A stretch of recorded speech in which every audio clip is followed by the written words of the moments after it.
Marie Dupin nous a rejoint en plateau. Bonjour Marie, vous n'allez pas regretter quand vous allez entendre l'histoire de Charles. On commence avec ce pauvre Britannique qui a perdu une testicule en faisant du sport en Côte d'Or. Oui, dans la petite commune. On a toujours dit que le sport était très dangereux pour la santé. Alox-Corton, commune au cœur du vignoble où se trouve, ou plutôt se trouvait, une grande croix en pierre appelée la croix de Charlemagne, installée, plantée depuis des décennies.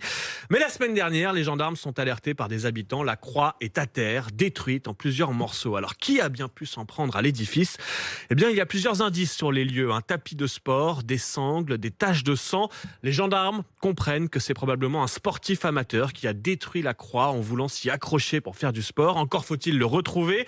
C'est en faisant le tour des hôpitaux qu'ils finissent par tomber au CHU de Dijon sur un homme, un Britannique de 57 ans, qui a été admis en urgence après avoir reçu des pierres sur la tête.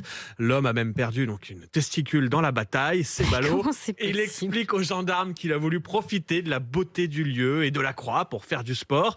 Bon, grave erreur qui lui a donc coûté cher. Les dégâts sont estimés à plusieurs milliers d'euros, mais je ne sais pas si c'est le plus grave.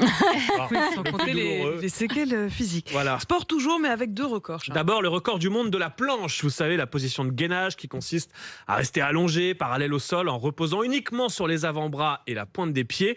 Eh bien, un Australien qui s'appelle Daniel Scally vient de battre le record du monde, 9h30 dans la position de la planche. Il pulvérise l'ancien record du monde de plus d'une heure.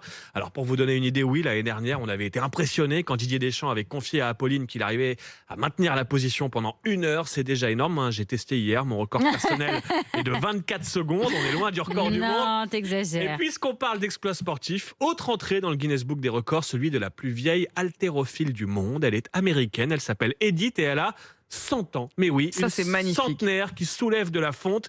Elle participe à des compètes. Elle soulève 28 kilos au développé couché. Elle explique qu'elle compte bien continuer, s'entraîner dur pour les prochaines compètes. Il faut dire qu'elle a commencé sur le tard.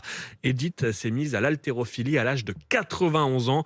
Comme quoi, il n'est jamais trop tard, Marie. Elle fait toute jeune.